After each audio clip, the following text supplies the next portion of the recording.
नमस्कार मोर प्रिय पूज्य दर्शक बंधु एवं श्रोता मंडली मु लेखिका सुचरिता बेहेरा बालेश्वर आमर श्रीकृष्ण यूट्यूब चैनल मोर समस्त सारस्वत स्रष्टा मानू हार्दिक अभिनंदन सह प्रीतिभरा शुभेच्छा जनाऊँगी।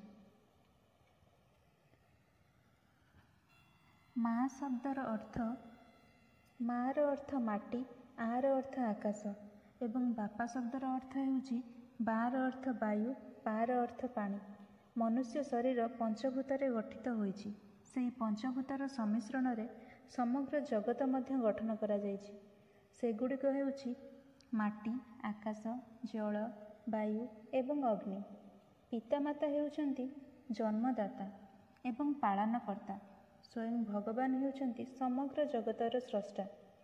जेपरि स्वयं भगवान समग्र जगतवासी को निजर कौनसी निर्दिष्ट कार्य को संपूर्ण करने पाई अनुरूप भाव में हृदय एवं आत्मा दे धरापृष्ठ को पठे थांती, सेहीपरि सेही आत्मा को नूतन जीवन दे एवं सेही हृदय रे स्पंदन दे बापा और माँ निजर संतान आकार रे जन्म दे थांती। तेणु कहा जाइछि जननी जन्मभूमिश्च स्वर्गदापि गरियसी। पिता स्वर्ग, पिता धर्म, पिता ही परमतप, पितरी प्रीतिमापन्ने प्रियंती सर्वदेवता। पिता एवं माता सेमानंक संतान को आदर्श चरित्र दे उत्तम नागरिक करी गढ़ी तोली थांती। उत्तम नागरिकतारू एक सुसंगठित राष्ट्रर निर्माण होइथाय। सेथिपाई पिता और माता को आदर सम्मान देवा प्रत्येक मनुष्यर कर्तव्य। तेणु पिता और माता को जीवंत भगवान बोली कहा जाइथाय। एही विषय रे मोर स्वरचित कविता पिता और माता आम देवता।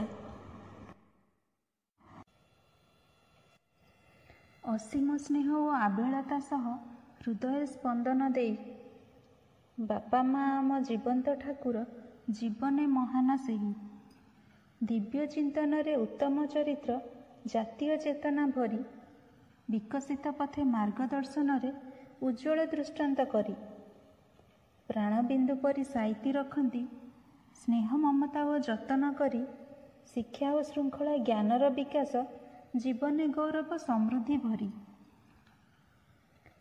अमूल्य जीवने सौभाग्य भरती कर्तव्य पालन करी संकल्प हृदय स्वाभिमान भरी संसार प्रतिष्ठा करी आनंद उल्लास हर्ष और विषाद परिस्थिति सामना करी निस्वार्थपरता दया और क्षमा को जीवनर व्रत करी सम्मान समृद्धि अर्थमान वृद्धि तांकरी आशीष मिले देश प्रेम सह शिक्षा और संस्कार जीवन पूर्णता भरे सर्वोच्च स्तर रे उन्नति साधन जीवन प्रेरणा भरी भक्तिपूत भावे चरण वंदना पितामाता सर्वोपरि।